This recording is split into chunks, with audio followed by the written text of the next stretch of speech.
Olá pessoal, sejam bem-vindos à nossa aula número 3 sobre contabilidade pública nessa segunda etapa da disciplina. Nesta aula nós vamos abordar as normas brasileiras de contabilidade técnicas aplicadas ao setor público. Então aqui mais uma vez a unidade 1 e vamos iniciar. Qual é primeiro, antes de qualquer coisa, a estrutura das normas brasileiras de contabilidade? As normas brasileiras são divididas em duas grandes categorias, NBC-P, né, de profissional, e NBC-T, de técnica. Então, como vocês estão vendo, as profissionais tratam de regras do exercício profissional e as normas técnicas discutem estes aspectos. É dentro das normas técnicas que nós vamos encontrar, então, as normas técnicas do setor público, como vocês estão vendo. Existem muitas outras normas que nós vamos, por enquanto, deixar de lado. É interessante citar que, uma vez que você começa a estudar as normas brasileiras de contabilidade, muitas dúvidas são sanadas. Então, às vezes, a gente acaba não se atentando a esse detalhe. Tá? Então, eu peço que vocês comecem a acessar o site do Conselho Federal para buscar essa informação, porque assim vocês vão complementando esse conhecimento. Então, eu vou trazer aqui a NBCT-SP 00 estrutura conceitual, ou seja, a primeira norma, né, no sentido de técnica do setor público. Por quê? A estrutura conceitual ela vai nos ajudar a entender qual é a base dessa contabilidade aplicada ao setor público. Então, como eu trago aqui esse conceito, ela destaca o seguinte: ela é a estrutura conceitual, ou seja, a base para a elaboração e divulgação da informação contábil de propósito geral, os chamados RCPGs. Esses RCPGs, ou relatórios gerais, eles vão ser divulgados pelas entidades do setor público, né? E ela estabelece, então, os conceitos que devem ser aplicados no desenvolvimento das demais normas e também que são destinadas ao setor público. Então, o Conselho Federal, desde o processo de convergência, vem adotando essas medidas para tentar adequar todas as normas e categorizá-las de maneira adequada. E o objetivo maior das entidades do setor público, assim como nós já falamos antes, é prestar serviços à sociedade. Isso faz com que a contabilidade seja um pouquinho diferente da contabilidade comercial, né? Porque na comercial as empresas obtêm lucros ou pretendem ali um retorno financeiro aos investidores das suas próprias ações, né? E aqui os relatórios contábeis de propósito geral são um tema muito abordado. Tá? Eles são muito cobrados em prova e são interessantes para a gente começar estudando. O que são esses relatórios de modo geral? São as demonstrações contábeis, que nós já conhecemos, né, mais aplicadas ao setor público, e as suas informações complementares, porque elas fornecem informações aos usuários para subsidiar ali, para dar a base aos processos decisórios, e a prestação de contas, obviamente, junto ainda com a chamada accountability, né, ou a responsabilização, que seria mais ou menos uma tradução para a língua portuguesa. Então vamos entender essa estrutura conceitual. Qual é a função dela? É estabelecer os conceitos que fundamentam então a elaboração e a divulgação dos relatórios contábeis de propósito geral, os quais devem ser elaborados com base no regime de competência. Qual é a autoridade nesse sentido? Porque vale lembrar aí uma certa hierarquia entre as normas, né? Então, o que a NBC-TSP 00 fala é, em caso de eventual conflito entre esta estrutura conceitual e outras normas, prevalecem as disposições específicas vigentes. E se nós fôssemos colocar numa hierarquia, nós teríamos então a legislação, o manual de contabilidade, e isso de cima para baixo, né? Da mais importante, digamos assim, até as normas contábeis. Então, legislação, manual, seguindo para baixo, as normas específicas e aí depois a estrutura conceitual, tá certo? Então, por exemplo, no caso de registro de uma receita ou a classificação de ativos ou até mesmo o controle de estoque, nós vamos seguir mais ou menos essa ordem. Geralmente, né, nos tempos atuais, as normas elas já estão conversando entre si por conta desse processo de convergência, então ficou muito mais fácil, né? Antes havia um certo conflito, por isso que havia essa necessidade de dizer, olha, qual é o nível de autoridade que cada norma possui. Continuando, então, alcance, até onde se aplica, né, ou quem deve respeitar e conhecer e aplicar esta norma. Essa estrutura e as outras normas do setor público vão se aplicar obrigatoriamente, como a gente também já falou em aulas anteriores, a todas as entidades do setor público, no aspecto da elaboração e divulgação dos RCPGs. Então, quando a gente fala assim, quanto à elaboração e divulgação dos RCPGs, a gente está falando enquanto registro, controle e divulgação do patrimônio dessas entidades. Tá? Então, ou seja, contabilidade pública. E aqui eu trouxe, né, ficou um pouquinho extenso, mas é só para reforçar, tá? A gente já conversou também sobre isso, mas estão compreendidos nesse conceito os governos, né, nacional, estadual, distrital, que é o caso do Distrito Federal, municipais e os seus respectivos poderes, né? E aí ele inclui, a norma faz questão de falar, olha, Tribunal de Contas, Defensoria, Ministério Público, órgãos, secretarias, departamentos, agências, autarquias, fundações, aquelas que são instituídas e mantidas pelo poder público, fundos consórcios públicos também e outras repartições congêneres das administrações direta e indireta, inclusive as empresas estatais dependentes. Eu cheguei até a comentar com vocês brevemente sobre esses aspectos, que acontece o quê? Que dentro daquelas entidades paraestatais, como a gente viu na primeira aula, né, na aula de estrutura administrativa, a gente tem as empresas estatais, que são empresas do poder público. Essas empresas estatais, elas se dividem em dependentes e independentes. As independentes são aquelas que não teriam a obrigatoriedade de executar a contabilidade pública. Todo o resto tem que fazer. Então, mais uma vez, qual é o objetivo final dessa elaboração e divulgação da informação contábil no âmbito do setor público? É fornecer informações que sejam úteis aos usuários dos relatórios. E o segundo aspecto ainda, né, é a finalidade da prestação de contas e também da responsabilização, né, do termo em inglês accountability, que vai significar justamente isso, né, o processo de assinar embaixo de acordo com as informações que são apresentadas. E por fim, a própria tomada de decisão. Então, a gente faz um balanço patrimonial para quê? É para divulgação, para prestação de contas e também para o processo de tomada de decisão. Tanto que a gente já viu e observou e vai aprendendo aos poucos, né? A estrutura é montada sempre pensando nisso. Então, por exemplo, no balanço patrimonial a gente vai ter lá o exercício atual e o exercício anterior, né? O ano passado, digamos assim, ou o tempo passado. Por quê? Para que seja possível para aquela pessoa que está olhando aquela informação comparar dois períodos diferentes de uma mesma prefeitura, por exemplo, o ano de 2020 com o ano de 2021. E quem seriam então esses usuários dos RCPGs, né, os relatórios contábeis de propósito geral? São todos os usuários dos serviços, né, e os próprios representantes, que seriam aqueles que fiscalizam, né, o poder legislativo. E também fornecedores, né, os provedores de recurso e os seus representantes. Então, vamos entender de uma maneira muito mais simples. É toda a sociedade. Os usuários dos RCPGs são todos os usuários dos serviços públicos.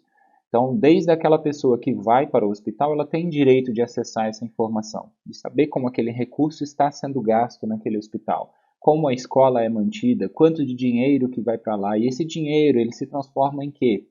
Inclusive de saber de onde veio esse dinheiro, né? Apesar da gente discutir nas próximas aulas aí sobre os princípios orçamentários, que não há a hipótese de vinculação, eu não posso cobrar um imposto exclusivamente para executar um serviço específico, mas aqui é interessante que a gente começa a criar esse elo de saber, olha, veio tanto de IPTU, e esse montante, esse 1 milhão de reais, ele está sendo aplicado, né, o destino desse recurso é para a construção de um hospital, ou é para a construção, manutenção de uma escola. Né, um valor irrisório na perspectiva do poder público, mas é só para dar um exemplo.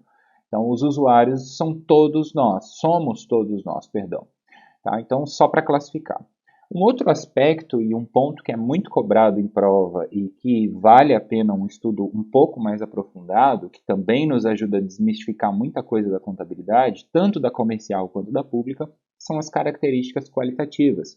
São elas a relevância, a representação fidedigna, comparabilidade, verificabilidade, tempestividade e compreensibilidade. Vamos dar uma olhadinha uma por uma rapidinho. A relevância indica o seguinte: a informação contábil barra financeira relevante é aquela que é capaz de influenciar significativamente o cumprimento dos objetivos da elaboração e da divulgação da informação contábil. Ou seja, a informação que é apresentada em um relatório, ela deve ter capacidade de ser comprovada, né, o valor confirmatório, preditivo ou ambos. O que seria esse valor confirmatório? Se outra pessoa executa essa mesma sistemática, ela vai conseguir verificar que a informação, aquele valor, ele não foi inventado, que ele também é preditivo, né? Que nós podemos estabelecer ali algum critério para saber quanto será o valor de algo no aspecto futuro. Tá? Então, todas essas informações representam a relevância. A representação fidedigna, continuando aí, é alcançada quando a representação daquele fenômeno é completa, neutra e livre de erro material. Tá? Então, essas três características formam a representação fidedigna. Por que ela tem que ser completa? Porque considerou-se todos os atos e fatos. Por que ela tem que ser neutra? Porque não houve manipulação. Livre de erro material, porque todos os critérios que foram seguidos são critérios técnicos. Né? Por exemplo, eu não posso ter uma soma errada. Eu não posso ter uma manipulação de informação e uma distorção daquela informação para o meu interesse. A mesma coisa que a gente já faz na contabilidade comercial. Tá? Então, eu não posso inventar nada. Comparabilidade, ainda como característica qualitativa, vai indicar o seguinte: é a qualidade da informação, possibilitando então a outros usuários identificar semelhanças e também diferenças. Tá? Então, não é que todo mundo, se fizer a mesma coisa, vai ter que chegar ao mesmo resultado. Não, é que a gente consegue comparar essas semelhanças e diferenças entre dois conjuntos de fenômenos, quer dizer isso. Então, se nós tivermos ali uma situação que uma pessoa decide registrar de tal maneira, outra pessoa pode até registrar de maneira diferente, mas comparar essas duas informações ainda é possível e entender, inclusive, por que existem semelhanças e diferenças.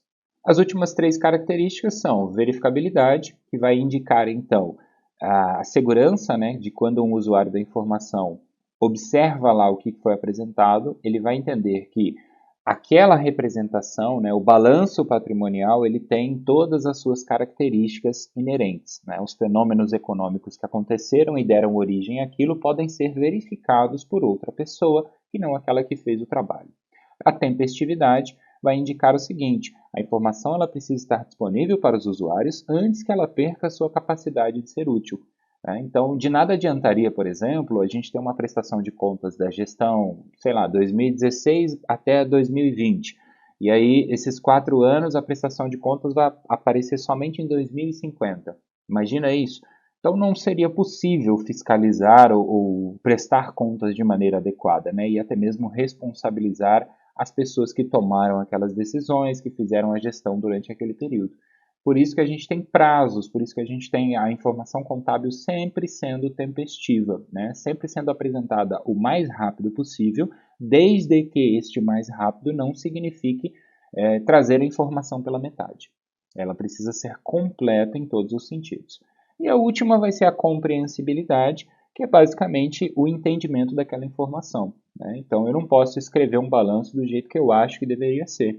Eu não posso colocar informações lá que distorçam alguma realidade ou tentar induzir, por exemplo, a uma compreensão específica. Eu preciso trazer aquilo da maneira mais clara, coesa, dentro daquilo que eu sei. Obviamente, né? Todo mundo é humano, mas isso é feito muitas vezes e é avaliado dentro não só dos números que apresentam as informações contábeis, mas principalmente das notas explicativas. Então, tem uma informação ali que talvez possa ficar confusa. Adiciona ali uma explicação na nota explicativa, que é esse o seu propósito, para justamente dirimir, ou seja, acabar com qualquer dúvida que possa existir daquela informação. Então, essas são as características qualitativas e são chamadas assim porque justamente fornecem a base para a apresentação de uma informação contábil, né? Para a apresentação de um balanço financeiro, de um balanço orçamentário, de um balanço patrimonial ou de qualquer outra demonstração. E quais seriam então os elementos das demonstrações contábeis que nós vamos repetidamente estudar e ver e discutir? Ativo, passivo, patrimônio líquido, receita e despesa. Até aqui não é diferente do setor privado. Inclusive, a definição ela é muito parecida. Né? Na contabilidade comercial, a gente aprende que ativo é um recurso presente, controlado pela entidade, que é resultado de um evento passado e tem ali uma expectativa de geração de benefício econômico futuro. Então, essa seria a classificação se a gente for para a estrutura conceitual da iniciativa privada, né? do setor privado, melhor dizendo. Aqui no poder público, a definição é muito semelhante. Ela é dividida em 3 etapas. Primeiro, tem que ser um recurso, isso não significa necessariamente que precisa ser um bem físico, tá bom? A gente sabe que existe o ativo caixa, mas esse caixa, ele muitas vezes não precisa ser literalmente um cofre, né? Ele pode representar o caixa no sentido de conta bancária, digital e etc. Então, o recurso controlado no presente significa que a empresa, ou melhor, o poder público, tem aquilo sob sua propriedade naquele momento da demonstração contábil. Tá? Então, o recurso controlado no presente, ele é resultado de evento passado, por quê? Porque houveram decisões anteriores àquele momento que levaram à geração daquele recurso, né? Então, quando a gente constrói um ativo numa empresa, a gente passa pelo mesmo processo. O gestor ele vai lá, imagina o seguinte, você tem R$ 10 na sua conta bancária, e aí você vai e transforma esses R$ 10 num carro. Então você construiu ali um ativo que nesse caso vai ser imobilizado, mas também é ativo, como resultado de um evento passado. Qual é o evento passado? Foi a decisão de transformar aquele recurso financeiro num ativo imobilizado. Então a ideia aqui é muito semelhante à construção que a gente já tem na contabilidade comercial. A grande diferença é que para o poder público, esse ativo, né, a geração de benefícios econômicos não é sinônimo, não vai ter exatamente o sentido de geração de lucro, certo? E no caso do passivo, é a mesma coisa também, só que no sentido inverso. A gente sabe que ativos são os bens e direitos e passivos são as obrigações. Então, as obrigações elas precisam ser presentes na data das demonstrações. Também precisam ter origem em eventos passados. Eu preciso justificar a origem daquilo. E a extinção de um passivo, ou seja, a eliminação dele, vai resultar na saída de recursos da entidade, né, do setor público ou do setor privado. A classificação é a mesma. Ou seja, se eu tenho lá um contas a pagar, uma conta de energia, que é um passivo, ela é uma obrigação presente, ela existe naquele momento. Ela é derivada de evento passado, por quê? Porque eu usei aquela conta de energia. E a extinção dela, ou seja, ela só deixa de existir dentro do meu patrimônio, né? Essa obrigação ela só termina quando eu vou lá e pago a conta. E para pagar a conta, precisa haver a saída de recursos do meu bolso, que seria a entidade. Então é simples assim, não tem muita diferença. E o PL, né, o patrimônio líquido, ou também muitas vezes chamado de situação patrimonial líquida, é muito semelhante. É a diferença entre ativo e passivo. Ele é reconhecido na demonstração do balanço patrimonial e também chamado então de patrimônio líquido. Essa situação patrimonial ela pode ser um montante residual positivo ou negativo. O que quer dizer isso? Que por vezes pode acontecer no poder público de que o patrimônio líquido seja negativo. Tá? Isso é estudado num nível um pouquinho mais profundo, um pouquinho mais avançado, mas agora a gente precisa apenas entender que isso é possível. Que é possível um município, por exemplo, ficar com um vermelho, né, no sentido de patrimônio líquido, ele ficar com um montante residual negativo, onde as obrigações são maiores do que os bens e direitos que ele possui naquele momento.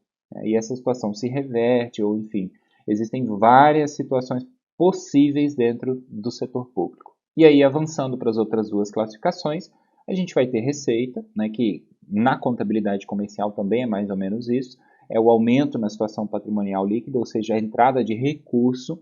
Despesa é o contrário, é a diminuição na situação patrimonial líquida, no patrimônio líquido. A saída de recursos, né, como a gente também fala, é o gasto, enfim, a despesa. E as bases de mensuração para ativo e passivo são basicamente as mesmas, né? Diferencial aí é que de um lado a gente está falando de bens e direitos e de outro a gente está falando de obrigações, mas a ideia acaba sendo a mesma. Custo histórico é de certa maneira o mais utilizável, porque é inclusive o mais simples, né? É aquele que a gente de fato gasta. Valor de mercado, existem duas variações para mercado aberto e mercado inativo. Podem ser situações diferentes, eu acredito que não compensa a gente aprofundar aqui agora por enquanto. Vocês apenas precisam saber que isso está lá na norma. E existe aí uma necessidade. Em algum momento isso pode ser necessário, tanto estudar quanto utilizar se vocês pretendem seguir carreira nessa área. Tem ainda custo de reposição para o caso do ativo, preço líquido de venda e valor em uso. No caso do passivo, tem custo de reposição também, preço líquido de venda e valor em uso também, tá certo? Tudo isso vem da norma, para que vocês possam dar uma olhadinha lá, verificar, então aprofundar, tem todas as explicações item por item. Aqui a gente só quer dar uma ideia geral. Continuando, outra norma que nós teríamos seria a NBC-TSP 01, que chama Receita sem Contraprestação. Eu vou trazer ela e a número 2 aqui para a gente ter uma dimensão, né, de como estudar isso, de como começar a entender. Transação sem contraprestação é aquela que a entidade recebe ativos ou serviços, ou ainda paga passivos, né, tem passivos extintos e em contrapartida entrega um valor irrisório ou nenhum valor em troca. Vamos traduzir isso aqui. Diferente do que acontece no setor privado, a maior parte das variações patrimoniais aumentativas, ou VPAs, como a gente chama, elas decorrem dessas transações sem contraprestação. né? Principalmente os casos de tributos, transferências e multas. Então pensa assim, qual é a maior parte da receita de um município? Ela vai decorrer de tributos, ela vai decorrer dos impostos que você paga, né? Então, nesse sentido, a prefeitura ela não necessariamente você paga, por exemplo, o IPTU, e não quer dizer necessariamente que esse IPTU está relacionado a ela construir um poste na rua da sua casa e fazer o asfalto e fazer o esgoto na rua da sua casa, porque é o IPTU. Não. Isso, uma coisa não tem necessariamente a ver com a outra, né? Então ela vai devolver esse produto, esse serviço, enfim, ela vai prestar isso de alguma maneira? Vai. Mas não quer dizer que é porque você está pagando IPTU que ela vai construir o asfalto na sua rua. Muitas vezes, inclusive, isso é discutido no direito tributário, que as pessoas fazem muita confusão, né? Falam que pagar o IPVA deveria garantir a existência de estradas dentro do Estado, porque o IPVA é o Imposto sobre Propriedade de Veículos Automotores, e, portanto, deveríamos ter estradas com condições adequadas. Uma coisa não tem nada a ver com a outra. Em nenhum momento isso está na lei, em nenhum momento há essa vinculação. Tá? Inclusive, nos princípios orçamentários a gente vai aprofundar nesse assunto.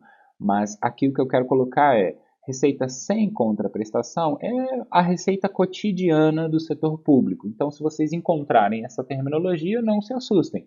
Saibam que é só isso. Tá? É basicamente o tributo sendo pago pelo contribuinte, que somos nós, né, e sendo administrado pelo poder público para que isso futuramente seja devolvido na forma de serviços ou até mesmo produtos.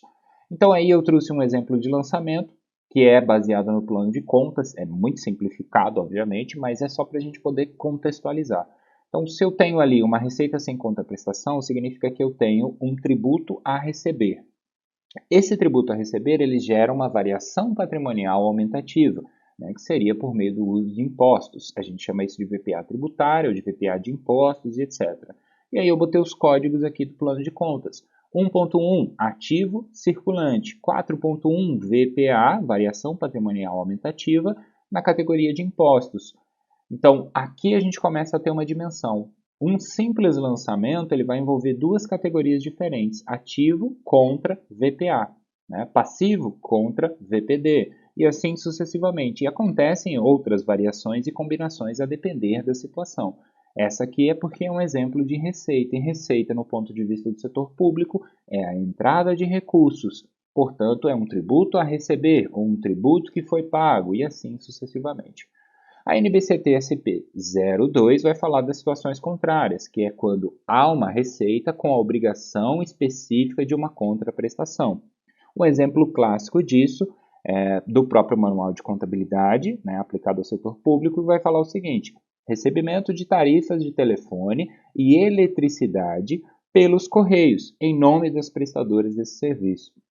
Então entenda que a partir do momento que o correio ele recebe a conta, né, você vai lá para pagar a sua conta de telefone ou de energia nos correios. O correio ele tem essa autorização para fazer esse recebimento. Mas a conta de energia ela pertence a quem? À empresa de energia. Então o correio vai pegar aquele dinheiro, mas já com a obrigação ou a contraprestação de passar esse dinheiro para a empresa de energia, que no nosso estado é a Energisa. Ou no caso de uma prestadora de telefonia, né? Pode ser uma outra empresa. Então entendam que o correio, por que ele está sendo citado aqui? Porque ele faz parte do conjunto da administração pública, correto? Como a gente estudou nas aulas anteriores. Então ele está sujeito à contabilidade pública e pode ocorrer dele fazer uma operação como essa. Agora, se o correio, por exemplo, recebe lá o seu dinheiro para o envio de uma encomenda, esse dinheiro fica ali com ele, né? Então não é necessariamente uma receita com contraprestação. Ele vai pegar aquilo e vai executar um serviço, mas essa execução do serviço de enviar a sua carta, de enviar a sua encomenda, não é necessariamente uma contraprestação. Enfim, eu sei que pode parecer um pouco complexo, mas eu peço que vocês tenham calma e vão analisando situações, imaginando cenários, criando possibilidades para que vocês entrem nesse mundo da contabilidade pública. Deixo aqui por fim outras normas recomendadas que eu não vou falar hoje, senão ia ficar muito mais extenso, mas vale a pena o estudo. NBCT-SP 03, estoques, ativo imobilizado 07, apresentação das demonstrações contábeis, essa eu insisto que vocês leiam, a número 11, porque ela é muito simples, muito didática e nos ajuda a entender muita coisa dessa parte das demonstrações contábeis que a gente vai usar lá na unidade 2 e na unidade 3. E ainda por fim, a mais antiga e também mais recente no aspecto de legislação, que é a Sistema de Informações de Custos no setor público, para vocês que vão ainda fazer o exame de suficiência, para vocês que pretendem fazer um concurso público, é uma das normas também mais cobradas, porque ela já foi a única que sobrou das 16, né? Havia uma série ali, a gente está vendo ponto 11, tinha 16.1, ponto 2, ponto 3, todas elas foram revogadas, sobrou só 16.7 e 16.11. E essa ponto 11 ela fala dessa parte de custos. E custos vai ser justamente aquele terceiro aspecto que a gente estudou. Lembra lá? Aspecto orçamentário, aspecto patrimonial e aspecto de controle. Controle vai envolver essa questão de custos no setor público. Então, apesar de, por enquanto, ainda não ser uma norma que a gente viu, que a gente estudou profundamente, eu peço que vocês entrem no site do Conselho Federal de Contabilidade e busquem por essas normas, dentro lá das categorias que a gente já citou, e comecem ali baixa uma, dá uma olhadinha, lê algumas folhas, não precisa ler tudo num dia só, mas começa a se envolver, começa a pesquisar, tem uma palavra lá que eu nunca vi na minha vida. Hoje em dia, com toda essa tecnologia, a gente consegue um dicionário a 24 horas por dia, a gente consegue uma explicação de um professor, a gente consegue uma resposta para a pergunta. O que não pode acontecer é você passar ali a faculdade inteira sem nunca ter lido uma norma contábil. E no setor público, fazer isso e trabalhar nessa área ou passar num concurso público que envolva essa nossa ciência contábil é praticamente impossível, né? Porque aí para concurso você tem que decorar. Aqui eu não preciso que vocês façam isso, mas que vocês criem o entendimento necessário para começar a avançar na disciplina. Finalizando então, eu deixo duas situações aqui para vocês resolverem como questões de fixação. A primeira é uma pergunta mais direta, que é o que são os RCPGs, na sua opinião, nas suas palavras, tá? Mais uma vez.